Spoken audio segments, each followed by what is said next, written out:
लीजिए, भोजपुर के भरत तिवारी केस में अभी बिहार सरकार और उसकी पुलिस की किरकिरी हो ही रही है। उस पर से भोजपुर के एक और केस ने अब बिहार सरकार की पुलिस की जांच पर भी गंभीर सवाल पैदा कर दिया है। हिरासत से गायब हुए सनोज कुमार के मामले में हाईकोर्ट को भी अब बिहार पुलिस पर भरोसा नहीं रहा। हाईकोर्ट ने इस केस को सीबीआई को सौंपने का आदेश दे दिया है। देखिए मुख्यमंत्री सम्राट जी, ये आपकी पुलिस है जिसकी जांच पर अब किसी को भरोसा ही नहीं रहा। भरत तिवारी एनकाउंटर में न्यायिक जांच तो चल ही रही है। अब दलित युवक सनोज कुमार के आबकारी पुलिस हिरासत में गायब होने पर पूरा संदेह पुलिस पर जा रहा है और जो थ्योरी पुलिस बता रही है, हाईकोर्ट ने उससे साफ इनकार कर दिया है। बिहार में कानून का राज है, कम से कम सरकारी विज्ञापनों में तो यही लिखा होता है। लेकिन सवाल यह है कि जब कानून के रखवाले की कहानी पर ही अदालत को भरोसा न रहे, तब जनता किसके भरोसे रहे। एक तरफ भोजपुर के भरत तिवारी मामले में न्यायिक जांच चल रही है और दूसरी तरफ अब भोजपुर से ही एक ऐसा मामला सामने आया है जिसने बिहार पुलिस की जांच पड़ताल पर हाईकोर्ट के सामने ही गंभीर सवाल खड़े कर दिए हैं। मामला है 31 साल के दलित युवक सनोज कुमार का। एक ऐसा युवक जिसने आबकारी पुलिस ने जिसे पकड़ा, जिसने कथित तौर पर हिरासत से अपने परिवार को फोन किया, जिसने बताया कि उसके साथ मारपीट हो रही है और उसके बाद सनोज गायब हो गया। अब करीब 1 साल गुजर चुका है, लेकिन सनोज कहाँ है, जिंदा है या नहीं?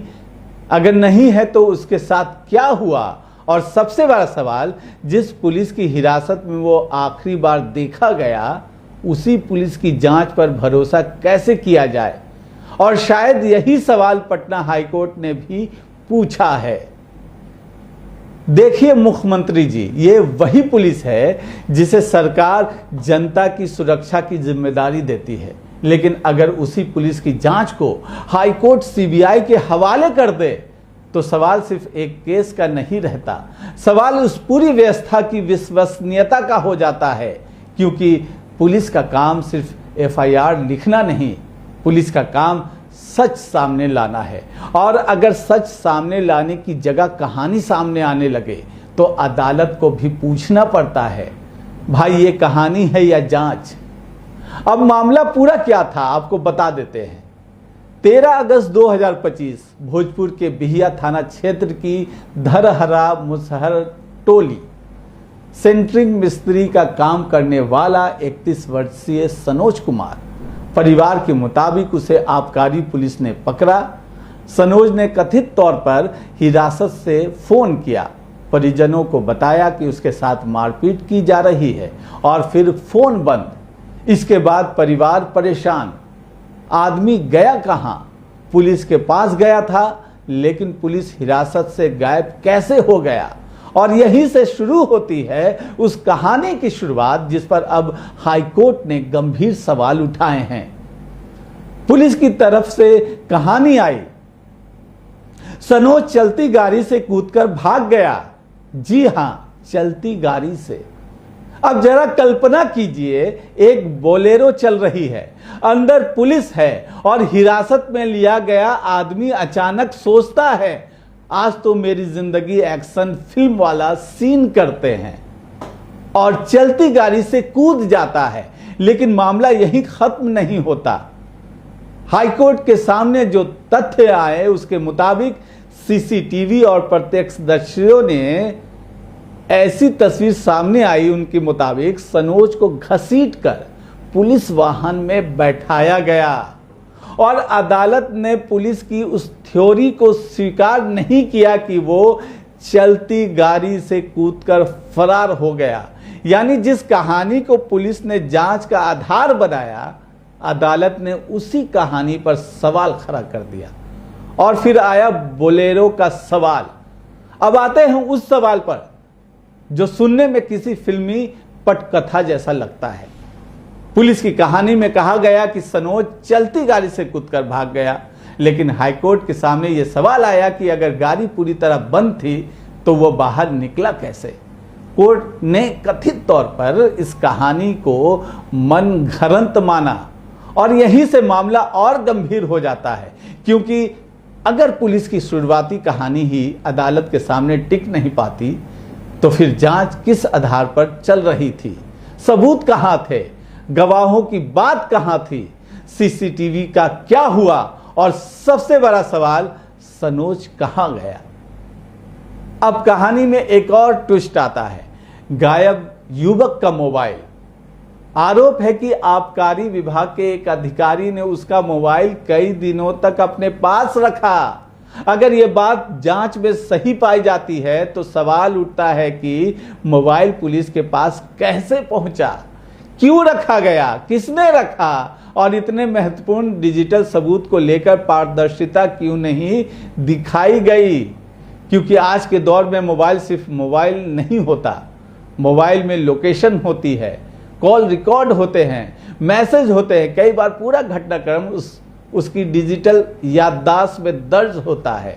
तो अगर किसी हिरासत में लिए गए व्यक्ति के गायब होने के मामले में उसका फोन भी संदिग्ध तरीके से गायब हो जाए तो सवाल तो उठेंगे ही। इस पूरे केस में सबसे बड़ा अब हाईकोर्ट ने क्या किया, सबसे बड़ा जो सवाल है, पटना हाईकोर्ट ने मामले की जांच सीबीआई को सौंपने का आदेश दिया है।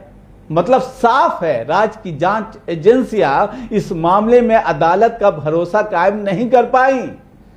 हाईकोर्ट ने कहा कि क्योंकि आरोपों की दिशा खुद आबकारी विभाग और पुलिसकर्मियों की तरफ है, इसलिए स्थानीय पुलिस से निष्पक्ष जांच की उम्मीद मुश्किल है। अब सीबीआई जांच करेगी। भोजपुर के पुलिस अधीक्षक को केस से जुड़े दस्तावेज, केस डायरी, सबूत और डिजिटल रिकॉर्ड सीबीआई को सौंपने का निर्देश दिया गया है और परिवार को सुरक्षा देने का भी निर्देश है।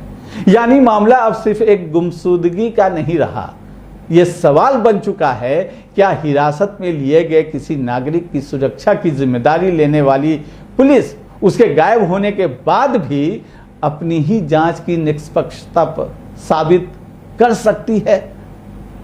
अब मुख्यमंत्री सम्राट जी, आपसे सवाल है, अगर आपकी पुलिस की जांच इतनी भरोसेमंद है तो हाईकोर्ट को सीबीआई की जरूरत क्यों पड़ी? अगर पुलिस की कहानी इतनी मजबूत थी तो अदालत ने उस पर सवाल क्यों उठाए? अगर जांच निष्पक्ष थी तो परिवार को न्याय के लिए हाईकोर्ट क्यों जाना पड़ा? और अगर सब कुछ नियम के मुताबिक था तो करीब 1 साल बाद भी सनोज कुमार कहां है? इन सवालों का जवाब सिर्फ प्रेस कॉन्फ्रेंस में नहीं चाहिए, जवाब चाहिए जमीन पर। बिहार में अक्सर कहा जाता है पुलिस सब जानती है, लेकिन इस मामले में सवाल उल्टा है। अगर पुलिस सब जानती है तो सनोज कुमार कहां हैं?